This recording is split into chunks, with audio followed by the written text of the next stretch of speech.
about yourself? Sure. Hi, I'm Tanya Caines. I am the owner and CEO of Kit Language and Literacy LLC. I've also been working in the field of speech pathology for over 18 years now. That's really dating myself, but it's a long time. Um, I currently work for the Department of Education, New York City Department of Education. I service children who are from 3K up to fifth grade. I've also worked with junior high school population as well. Um, I've done early intervention. I also have Orton Gillingham. I'm classroom educator certified and I'm associate level trained. And I've also taught for two major universities here in New York, one as an adjunct lecturer, and then one as a clinical supervisor, assisting graduate level clinicians in areas of speech and language. So that's just a little bit about myself. And I have a 9-year-old who you may or may not hear at some point, like a scream or something. So just in case you hear it, you know what that is. Don't be alarmed. Oh, thank you so much. So thank you for coming, and please let's hear about your presentation. All right, so I'm going to share my screen. Uh, One second, I'm sorry.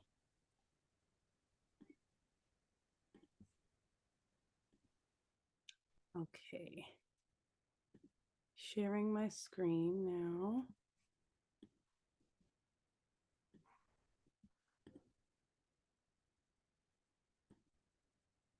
Can everyone see that? I'm sorry. Are you able to see Yes, we can see. it? Okay. Yes. Well, it's all the way at the end. That's okay. Okay, so thank you for coming. Um, Thank you for coming. Thank you for being here. I really appreciate it. And again, this is organization strategies for the speech pathologist. This is a little bit about myself. I'm not going to go through the whole thing because I kind of just gave you a brief overview of what I do, who I am, and the experience that I have. So we're going to skip through this part. But the next thing we're going to do is we're going to do a little check in. So I'm going to do a little mood meter just to check the feelings in the room. Of course, your feelings have no bearing on what I'm talking about. I hope. But I really just want to do a check-in just to see how you're feeling before we just take that dive in. Okay. So this mood meter is something that my son's school uses. They use it for themselves during the day. They use it as heart's values. That's a whole thing that they have. And they do a check-in every day. And they also do a check-in. They also do a check-in. Sorry, I feel like is my screen being shared with you? Because it says right now on my end, my screen is paused for some reason. Is the screen is still here? Okay, perfect. Okay. It's So paused. No, it's paused. It's paused. paused. Are you Yeah. seeing the check-in? I see coupon code. Oh, I don't know why that's happening. Oh Lord, this happened to me the last time I did a live. Just give me 1 second and I will try to um I mean also if Terry, if you want to show the slides because I sent it to you, Okay. just in case you could do that because I don't know why. Let me just try one more Okay. time Okay. and see if that works. But I apologize. It's okay. Technology, at least on my part, all the time these days. Okay, let me try one more time and let's see if it will. Okay. Okay. Full screen. And now it's paused again. I don't know why that happens to me. Okay. Let me try one more time. If you can Maybe I make your won't. screen bigger and then share it, see what happens. Okay. Let me see if I change it. Maybe there's something that I'm not doing correct. Okay. You can present first and then share the screen. Okay. So let's try that. Present first and then share the screen, you say? Yes, yes. Okay, full screen and then share. Let's see if that works.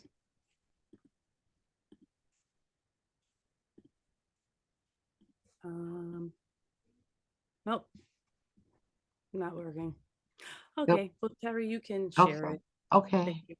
Okay. You're welcome. And you could just go to the third page where it says check-in. Okay. Okay. Thank you so much. You're Okay. welcome. So just to go back to it, we are going to read the room. And so this is a mood meter that is used at my son's school, and I really like it. They also use it. They use it also when they're doing parent-teacher conferences. So they're kind of just reading the room of the parents as well before the meeting even starts. And I think it's a great idea just to kind of get your intentions or see where your intentions lie before you even start. So red means upset, yellow means excited, green is happy, and blue is down. And in the middle is just kind of saying that you're feeling a little neutral. So in the chat, if you don't mind, just put in the chat and let me know which one of these you are identifying with right now.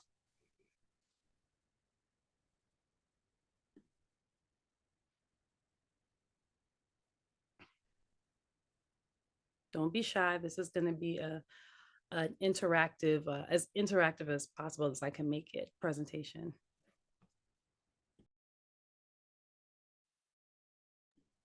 Okay, so we have some excited, some neutral. Okay, some people who are happy, people in the yellow. Okay, right now I'm not so happy about the technology not working on my part, but I'm still excited to be here and excited to present to all of you. So I'm glad that you guys are here with me. Okay, next slide. Okay, so this is just some information about me. These are all the ways that you can find me. At the top, you see that it says scan me. That's my link tree. So all of my information and ways to chat with me are there. All of the information and ways to chat with me are there.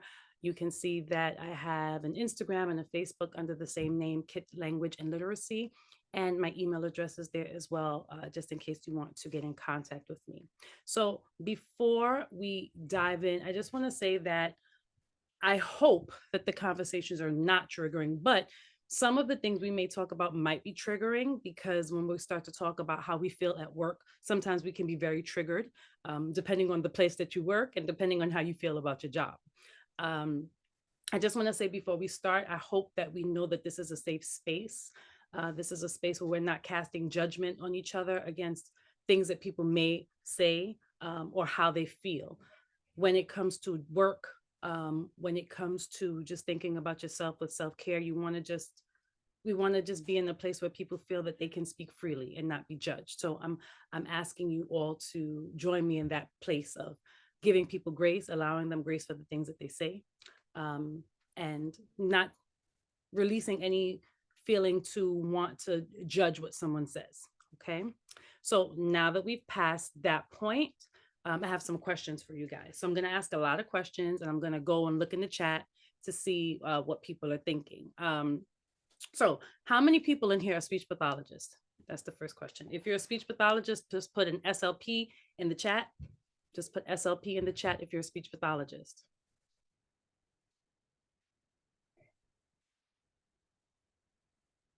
And of course, I know we have majority SLPs because Sisters is a organization for SLPs. So, and I see some people I know. Hello. Okay, so far I see a couple of SLPs in the chat. Okay, so in general, I'm going to ask a question. How many years have you been in your field? So if you are a newbie, so let's say, I'm going to say like you're an early intervention person, have you been working in your field from 0 to 2 years? Anyone who's been working in the field from 0, you just started, you just came out of school, or you've been working up to 2 years?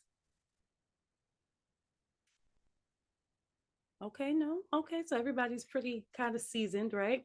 All right, anyone who's been working for 2 to 5 years, from 2 years and then to 5 years?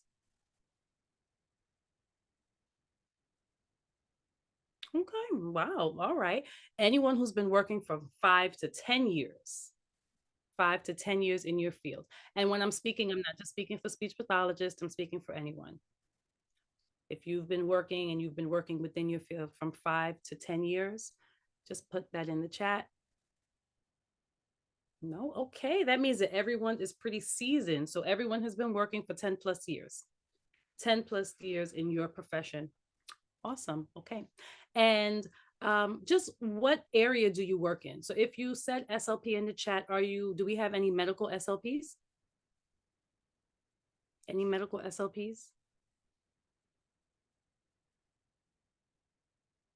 Okay, so you were a medical SLP. Okay. And any school-based SLPs? School and private practice. Okay. Okay, good. All right. So we have a mixture of people in the room. Okay. So, and the other people who are in the room who are not SLPs, um, would you like to tell us where you're from or what your I'm sorry, what your background is? So where do you work right now? 20 plus years in nursing. Amazing. Amazing. Okay. All right. So we're gonna keep going. Okay, next slide, please. Okay, so I want to offer you something free, but I need to have your permission before we go on. So do I have your permission to offer you something free at the end? Do I have your permission? Just tell me yes. Okay, perfect. Perfect. Because if you stick around, there will definitely be a freebie or maybe two, and then there'll be a great offer at the end. So thank you for allowing me to do that. And I just see in the chat that there are some people saying former educator, special needs mom, retired. It's a blessing to be retired. I aspire.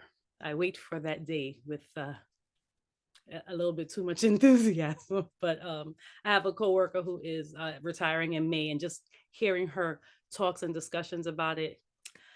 Yeah. Okay. Anyway, let's move on. Next slide, please.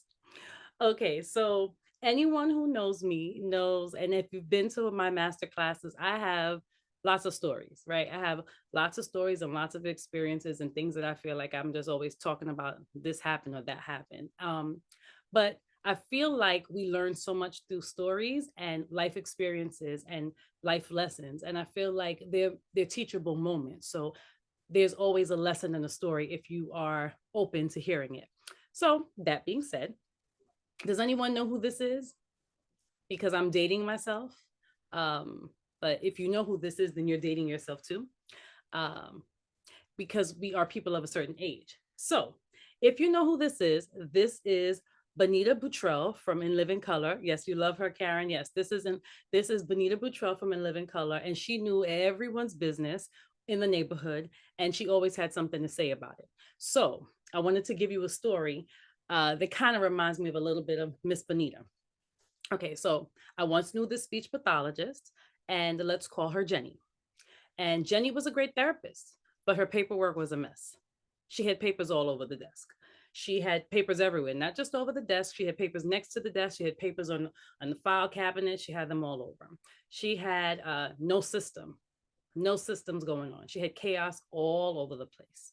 Students' information was all over and in different places. So it made it really difficult for her to keep track of students' information when she needed to do IEPs and have different meetings. Articulation cards, blue student cards, schedules, session notes, they were all over. She had copies that she made from workbooks on her desk. She had files, she had coffee, her computer, and everything was on top of the desk. And it was really like a mess. So she had some paperwork at home and she had some paperwork at work. And half of her data collection was on Post-it notes, and then the other half was on the computer. She was barely holding it together. But I ain't one to gossip, so you didn't hear that one from me. And then there's this other therapist, right? And let's call her Deja. Let's call the other therapist Deja. Deja's super organized. She makes lists for the list that she has organized into binders. She's always on time. She's always prepared with her list and her schedules. And she's the kind of organized therapist that sometimes annoys others because she's super organized and you're looking at her and you're kind of envious that like she has it all together and I don't. So, that was Deja. Does this sound familiar to anyone? Have you ever known a Jenny in your professional life? Just, put the raise hand feature if you have, because I've definitely known a couple of Jennies. I've come across a couple of Jennies in my time. Sorry if you hear my son, he's screaming about something. Okay, so you've known some Jennies. Do you know any Dejas? Because I actually worked with a Deja. It was quite honestly it can be annoying when you're looking at someone else who seems to have it all the way together and you feel like you don't. Okay. Have you ever been a Jenny? And I'm not sipping as a shade. I'm just sipping because I was thirsty, but it just happened at the same time. Okay. Are you a Jenny right now? Okay, thank you for being honest because and that's okay. I'm not suggesting that you become either one of them. I'm not suggesting that you need to go from a Jenny to a Deja or a Deja to a Jenny. I'm just thinking that we need to be someplace in the middle, right? Of someplace of in the middle of that. It's kind of chaotic, right? We'll chat more about this and how they show up in the speech world, but I just want to let you know that there are different options available. You don't have to be either one. You don't have to be super organized, and you don't have to be like Jenny and not be able to find any of your paperwork, right? We have ways and things that we can put in place to help you with that. So just wanted to let you know. Okay, Terry, next slide. Thank you. Okay, so I do like to give a little data just so we could see what we're talking about. Um, and according to the Bureau of Labor Statistics, the career of speech pathology is projected to grow 19% from 2022 to 2032. So in 10 years, it's going to grow 19% growth, which I think is pretty amazing. Well, in ASHA's work life survey in 2015 stated that speech pathologists were struggling with high caseloads, scheduling, and time management, and unrealistic paperwork demands.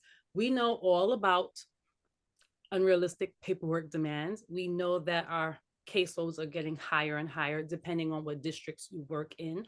We have a problem with time management. And I think part of that comes along with people not necessarily knowing our role, and we just have a lot that's put on us at one time.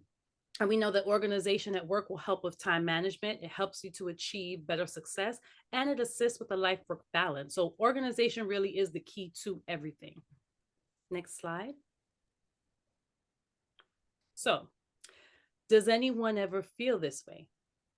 So I'll just tell you how I feel about it. I feel like I'm organized, but I'm chaotic.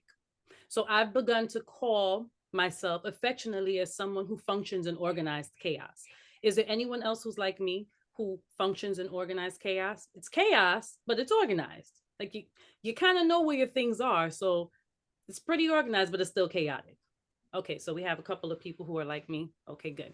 I always feel like if I could just get a little bit more organized, then I would function better. But then I get organized for a short amount of time and it's great. And then I fall off again and I go back to square one. Am I the only person who does that? It's like I feel like I'm always on a running like a hamster on a wheel. I'm always trying to get organized. I get myself a little bit together. I fall off again. And it's the cycle that goes on and on and on. So, okay, awesome. So I'm not the only one. Good. So I want you to think about this. I really want you to just think about it. I'm going to put out a couple of questions and you don't have to answer them right now, but I want you to think about what this means to you. What do you think causes you to feel chaos? What causes you to feel chaos? Just think about it. You don't have to answer it right now. Excuse me. How do you think you would feel if you could get rid of some of that chaos or those thoughts that are causing you to feel overwhelmed?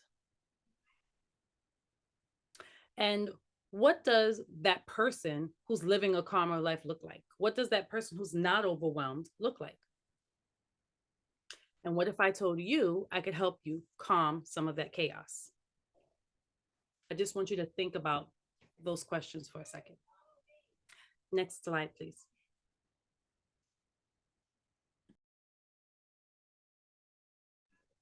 Okay.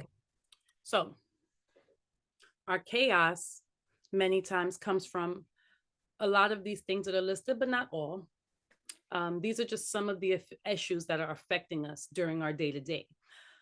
So we have so many things that take up our time, like caseload forms, right? Now, these caseload forms that we have to do, those are something that's also adding to the things that we already feel chaotic about.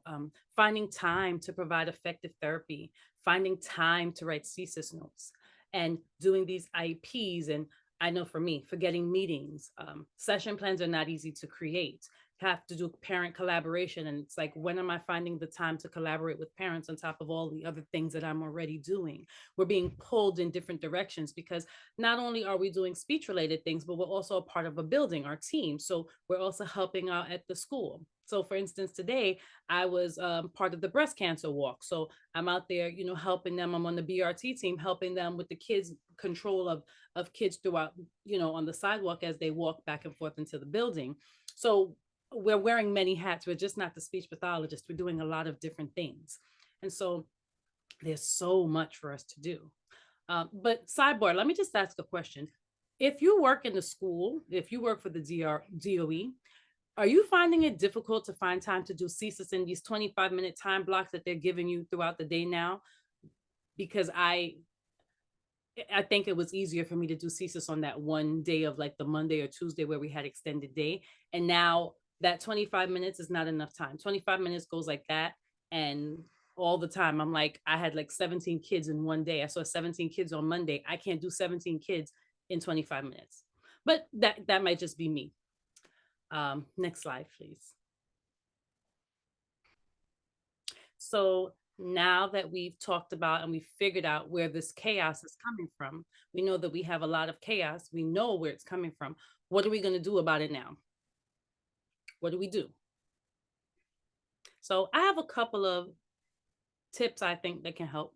So I want to share them with you. Next slide, please. Okay, so the first thing I think we need to get a grip. And that means that you need to get real about what you're dealing with. What is the level of commitment or the time that you need to go into preparing for a project or a meeting? So for instance, you know that you have a triennial coming up. That triennial is in 3 weeks. How much time do you need to prepare for that triennial? Or maybe you have a presentation. How much time do you need to start preparing for that presentation, right? Don't wait to the last minute. I should also say I am a procrastinator. So I'm talking to myself here. I'm not just talking to you guys. I'm talking to myself, right? Don't wait until the last minute to start preparing, to start getting yourself together. And also, is the thing that you're fearing, is it really a mountain, or are you creating a mountain out of a molehill? What do I mean by that? If you know that you have an IEP meeting and the IEP meeting is on November 14th, and today is October 27th, you could start saying, you know what, for 2 minutes every day, I'm going to start writing just a small part, and, until I get to November 14th so that it would be done by then. You're creating a mountain out of a molehill if you wait until November 14th, the morning of November 14th, to start writing your IEP. You have created that mountain. It wasn't a mountain. You created it. And that's what I mean. If you wait until the last possible second, you just created something where it didn't have to be such a big deal. You made it into something, okay? And you need to be realistic with whatever task you have to face. All of us, with the exception of those who are just starting fresh out of school, know what it takes to write an IEP. All of us know what it takes to sit in a triennial meeting. Maybe you might be switching schools, and maybe now you're the first person. I'm sorry, now this is like a speech only IEP. When I had to do speech only IEPs, I was extremely I didn't know what to do, deer in headlights, because I came from District 75 and I never had to do a speech only IEP, excuse me. So when I had to do my first one, I prepared myself. I said, I'm taking 2 months. I'm starting 2 months before to start getting all the information and the data, to reach out to parents, to get everything that I need so that I wouldn't be the person that the school would flag and say, she didn't get the IEP in on time, that, I don't want anything to be held out of compliance because of me. So you need to be realistic with whatever goals or whatever task you have to face. And you need to get real with yourself about the type of person you are and how you deal with challenges that come your way. Now, some people thrive under pressure. Okay. Some people are like, oh, I got 30 minutes to go. It's the best time to get it done. I'm going. If that works for you, that's great.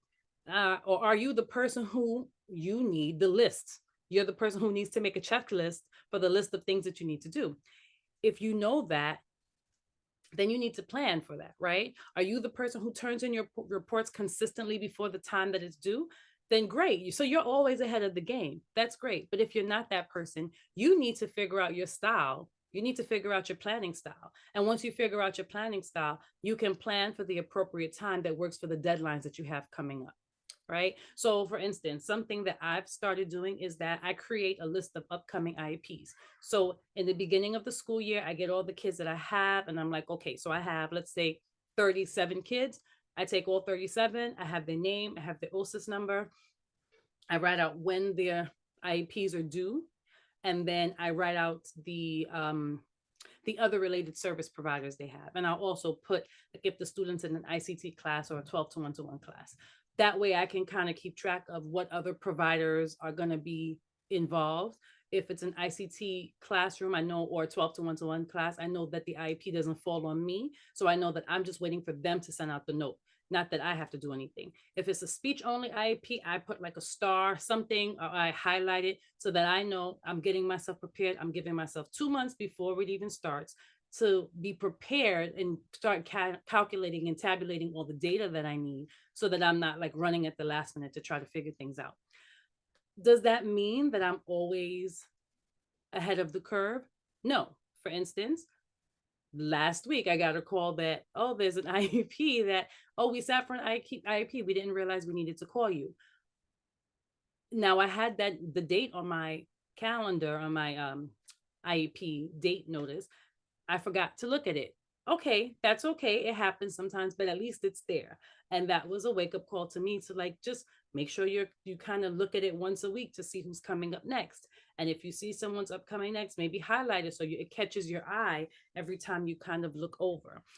So it doesn't mean that I'm always 100%, ahead of the game, but I am aware of the deadlines that are coming up, and so it does make me a little bit more prepared. Next slide, please. Okay, so the next thing I want to talk about is us getting organized. That's what we're here for, right? That means we need to take it up a notch. You need to, first of all, decide that you don't like the way that you are functioning at work, and you know that there's an issue, right? You need to admit that there's a problem. There's a problem if all your papers are scattered around and you can't find information. There's a problem, okay? It could be coming from you being overwhelmed, but there's a problem.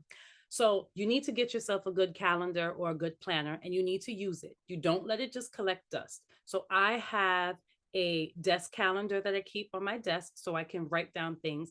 It's going to sound crazy, but I'm the person who needs like multiple calendars because I keep forgetting. So I have the desk calendar, right? Um, as you can see in these pictures, I have different types of things. So on the left, this was something that I don't know how many people follow Operation Nikki on Instagram. I love her. I love her so much. She's a touch OCD, and that's not me. So I'm somewhere far away from her, but she finds a lot of gadgets and things to help with organization, cleaning. So her house is amazing, self-care, things like that. So the picture on the left is a transparent note, I guess, like a note, let's say like a post-it. It's a transparent post-it note, and you can write on it. You see that I wrote set up Google Classroom by 9:30 because that was something I needed to do. I will have a list of things on there, and once I do it, I just cross it off. It gives me extreme satisfaction to cross it off because it just feels good, like I completed something. And when I finish everything on that list, I wipe it off with that little, you see that little eraser there. I wipe it off and I start again. And then I write all the other things I need to do. I try to do it by the week. Sometimes it doesn't work like that because things don't always get covered in the week, but that's something that's been very helpful. And it looks so sleek and pretty on my desk. So I really enjoy. That's one of the things I've been enjoying that's helping me stay organized. Um, excuse me. I also have on the right hand side, you can see that I have a planner. I created a planner. This is called the Effective SLP Planner. You'll hear more about it as we go on in the presentation, but it's really been very helpful just keeping me on task. I go through it weekly and I can write down all the things that I have to do and I need to do. And that's not, I use that planner for work and I use it to schedule home things as well. I also have a physical calendar in my room. It's actually right above my head over there. And I did that because I needed to keep track of my schedule and my son's schedule. The system wasn't working, keeping things in my head or even keeping it in my phone. I needed to have it in multiple places because I wasn't always transferring the information over. So the the calendar in my room is specifically for my son and myself. It's just telling me where he needs to be at certain times, and it's been very, very helpful. Um, and the system that I had working at home at work was good, but I wasn't transferring it to home. So that's why I have so many different um, calendars and planners all over the place. Excuse me. I'll also say that I just want to tell you something that so my business coach, Dr. Ali Griffith, said recently that we need to be perfectly imperfect, and I think that that's so it's such a great thing to say because it's to remind you that you can become organized, but it's not realistic to believe that I will never forget anything again, right? I'm human. So I'm not going to beat myself up when I do forget things, but I don't want to forget everything. So just remember to be perfectly imperfect and that it's okay to be that. Next slide. Okay, so here are some organizational apps that I wanted to share that I've come across. I think they're very helpful and beneficial, and you can check them out if you think that they might be helpful to you. So you can use some of these apps. So I've come up with Monday.com and Tools, and I also found Swivel. And I think Swivel is something that I think I might even start to put into practice. It's really cool. It's data collection, especially for speech pathologists. And it doesn't only help with data collection, it helps with goal planning and time management skills. So you might want to look into that. It might be something that can be useful to you. You might just be a person who you like to type into your phone, right? And there are apps for that. So if that's what works for you and you know that that's what keeps you motivated to be organized, then use what works for you. Even think about looking at the calendar on your phone, right? Well, I have an iPhone. And even if you have Samsung, all of the phones have some type of calendar feature. So think about using the calendar feature on your phone. Think about the task manager feature on your email. So Microsoft has it. Google has a great task manager that you have to kind of sync to the Google Calendar, but it's great because it can pop up and remind me of scheduled things as long as they're placed on your calendar, right? Also, I want you to look at the right side of the screen. That's a green post-it. Post-its are a great way to remind yourself to do different tasks, and they're great for so many different things. So, speech hack, just in case you didn't know, I use post-its to track goals. So, if I have a student that has an articulation goal, so let's say the student has a goal of D in the initial position of bisyllabic words, right? Just throwing that out there. I could use a post-it to keep track of the data. I can write the name of the student on the top of the post-it, and maybe I could write the goal, and then I might do a check and a check or and a minus to let me know, track how many trials the student was able to do, or maybe an X and O. And I may come up with a little acronym. So sometimes I'll have little acronyms. ATD is additional time delay. V, I'll put my papers look like a bunch of like chicken scratch, but it makes sense to me. I may put V and V, P and C. So that's verbal and visual prompts and cues, but it's a quick way for me to do it. So I can just get through really, really quickly. I'm not like scrambling to write the whole word out. I know what it means. So I have a key for myself in my head so that when I come back to type out my CSIS notes, I already know what I said. So it's a quick way to track data with Post-its. If you just don't have the time to really sit down and write everything. But if you keep it on a Post-it and you slap that Post-it note on top of your desk, or you slap the Post-it note inside of the book or whatever you're using to keep track of the students you have in attendance, it's a quick way to come back and be able to write up your notes later. Okay, let's go to the next slide. Okay, so I've shown this before in another presentation, but this is a script that I've created for myself to help me with session notes. So the script helps me to remember pertinent information. So it helps me to just remember to include certain things. And it also helps me to get straight to the point, excuse me, when I'm writing session notes. if you notice that the blue are the places that you're going to fill in the blank. So I created it to optimize my time. I many times, again, like I said, now we have 25 minutes at the beginning or end of each day to write our notes. That's depending on the amount of students you have, that is not enough time. I know many times it's not enough time for me.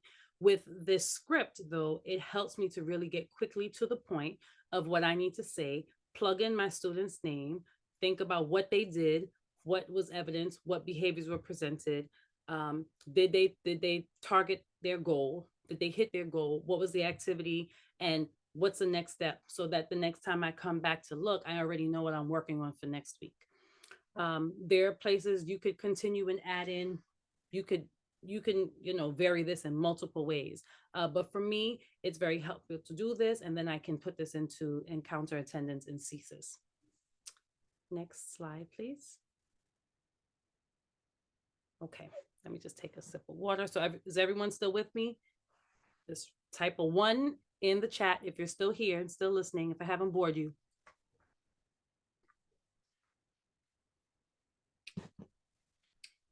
Okay, so people are not bored. Okay, I'm glad I'm not putting you to sleep. Okay, so I have another story time with Miss Bonita. Okay, I recently went to a retreat. Okay, I went to a retreat in the beginning of October, so it wasn't that long ago. And I went to a retreat to support a friend, right? And I say support because what I thought I was going for was not what I went for. I thought I was going again to support and assist a friend who's starting her business, but God really had a bigger purpose for me. I ended up not really being needed in terms of like the support, but I think I gained so much more. I didn't even know that I needed a reset. So her retreat was all about just resetting, right? Resetting. She's a nurse practitioner and she had a business that was self-care for nurse practitioners, and it was a reset. I didn't know I needed a reset. I thought that I was okay. But I needed to sit still. I needed to sit still. I needed that time to just sit still. And I needed the time for God to speak to me. You may not be into God, but for whoever you believe or whatever you believe to speak to you. He revealed some things to me, namely that I need to trust and trust those that he sends to help me. And it also reminded me that I needed to trust myself. And he reminded me that what I need is already inside of me, that he placed it inside of me, and that I need to tap into it. So the trip was to Aruba. It was beautiful, beautiful, beautiful place. But it was a self-care reset that I didn't even know I needed. And the reason I'm talking about this is because the next thing we need to do is to get our self-care together. Next slide, please. So you need to get it together. You need to get your self-care together. And that means you need to get your mind right. If you aren't together, it will be hard to provide the services that you need to and to be the best version of yourself. We already know that we are very overwhelmed and we can be very stressed out because we are dealing with all age groups. But many times when people are coming, they're not, everyone doesn't come to school with a fed belly, and nice clothes on their back and a loving family. Not everyone comes from that. Sometimes they're coming because you are the love, or you are the closeness, the warmth that they feel. So if you are pouring from an empty cup, that's not going to help. It's not helpful at all. You need to figure out a self-care routine. I've spoken a lot about self-care before. There are portions of my planner that have self-care in it. And let me tell you, I have come to realize that self-care comes in many different forms. Self-care is very subjective and it's very specific and personal to the person. We all have different forms of self-care. Some people like meditating, some people like journaling, some people like exercise and fitness. You need to find what works for you. So for me, I definitely am someone who've come to realize I work out and I really enjoy the way it feels. For years, I kept saying, oh, I'm not a big exercise person, but I realized, yeah, I am. I'm in the gym almost every week. You exercise, you work out. I enjoy the way it feels. And when I'm lifting weights, that makes me feel like I'm strong and that I'm grateful for the body I have. So that's part of one of the things that I love. Another thing that I love is I love to pamper myself. I love to get facials. I love to get massages. Sorry for the phone ring. I love to get massages. There's a picture of me on the right singing. I love to sing. Singing is a form of self care for me. I've sang as long as I can remember, and hearing a high note, like when I sing and I hear a high note drift off, it makes me feel like I'm flying. So it's a form of self care for me. Also, if you look down at the bottom, watching shows that make me laugh like a maniac is a form of self care. I love to watch the Office. I will watch The Office over and over and over, and I don't care. I will watch it because it makes me laugh, and I laugh like a maniac. The same thing that Martin does for me. If I watch Martin, I'm going to laugh like a maniac. I love watching shows that make me feel good. Travel is another form of self care. These are two places that I went to this year. I went to Colombia and I went to Aruba, like I said, in October. And I love traveling. I love to go to a different place and just experience the culture and just immerse myself in all things that come from that place. And it just gives me a great feeling. So you need to think about what's something that makes you feel good. What's self care for you? Drop in the comments if you could just tell me one thing that you love to do that's your form of self care. Just one thing.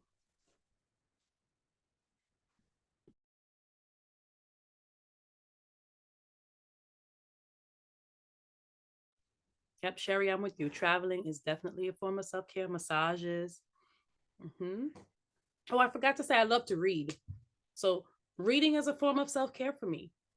So that's what I'm saying. I want you to think about the fact that your self care doesn't need to look like anyone else's, but you just need to figure out what works for you and make sure that you are consistently uh, putting putting things in space so that you can enjoy your self care.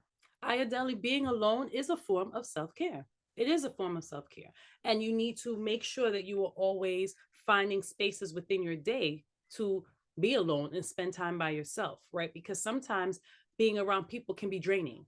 So if you are one of those people where it's draining, you need to take yourself away from people so that you can recharge your battery. So that's great. Excuse me. That's awesome. I see a lot of great things in the chat. So make sure you find your self care and make sure you do it and do it often. Do it often. Be selfish about your self care. You need to be selfish about your self care. Okay, next page. Okay, so you need to get some friends. So I put a song quote here. If you are a person of a certain age, you will know this song. It goes, friends, how many of us have them? Friends, ones you can depend on. Does anyone know who said this famous this famous line in the song? Oh, there we go. Houdini. You get a gold star, Sherry. You get a gold star because it is Houdini. Yes. So that might be before your time, but that's okay. So, but everything is better when you have friends. It's okay, Sherry. So am I. It's okay. I'm old and I love it. It's okay. I'd rather be old than, Anyway, that's another story for another day. Um, so everything is better when you have friends, okay? You can rely on them. They can help you through hard times and they really build you up when you're feeling low. But how many of us have speech friends? How many of us have speech friends, like speechies? I call it the speechies. My speech friends, I'm sorry, I can hear my child. I don't know what he's yelling about. Anyway, that's great, Sierra. I have speech friends, and my speech friends have really become my family. Um, to this day, honestly, I have a cohort. So I graduated from NYU, and two of my the best friends are from those girls that we went to NYU together. Those are lifetime friends. One of them is actually my son's godmother. So those are lifetime friends that I've made because of speech. And I'm not saying that you have to make best friends.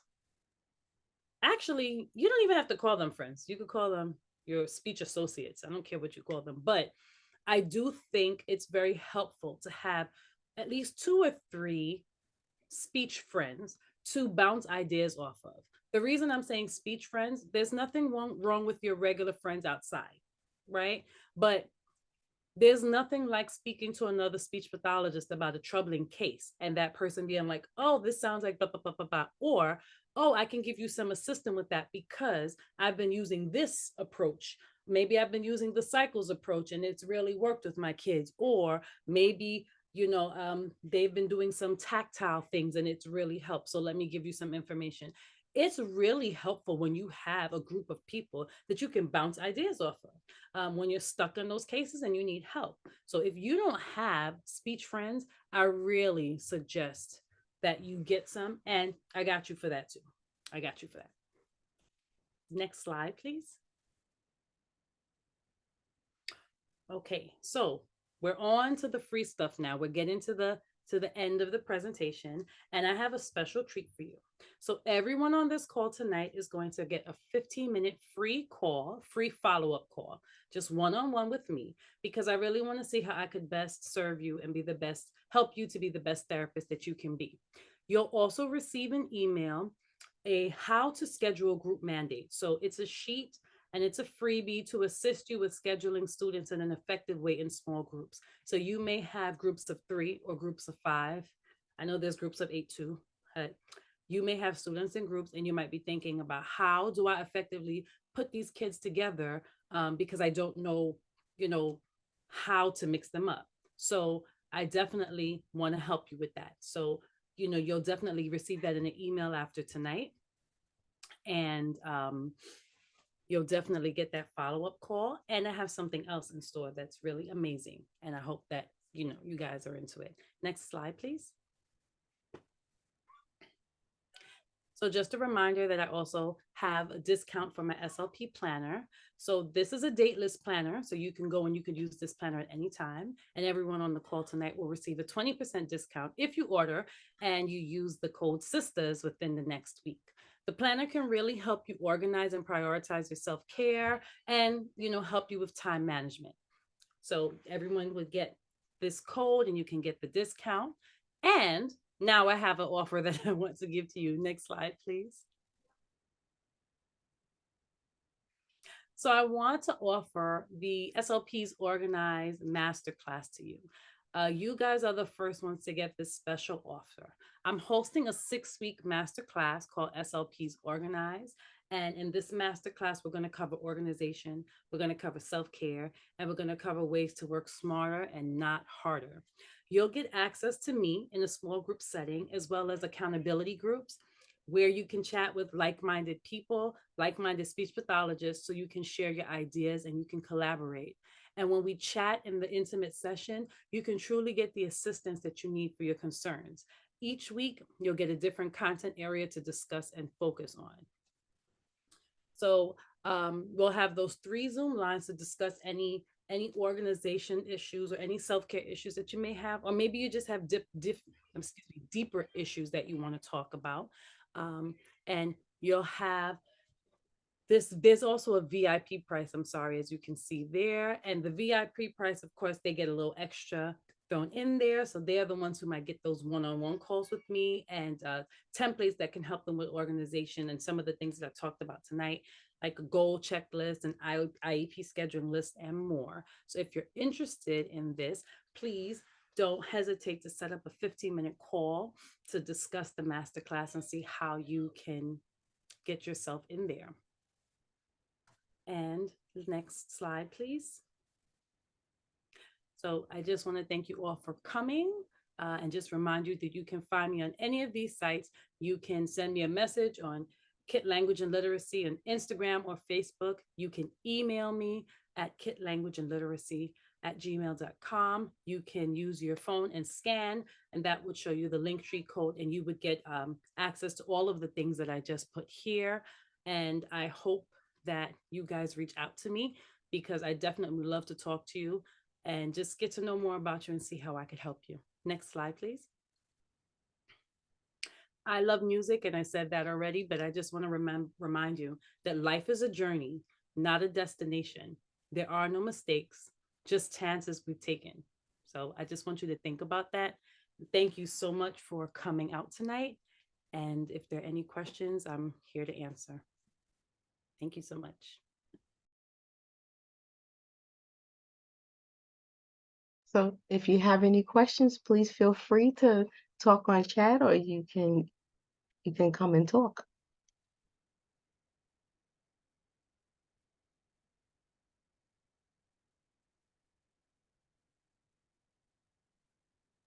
Well, Harry, thank you again for having me. I appreciate it. You're so welcome, and thank you so much. I learned a lot about organizations and um, the gifts that you've given us. So thank you so much for that. We also have a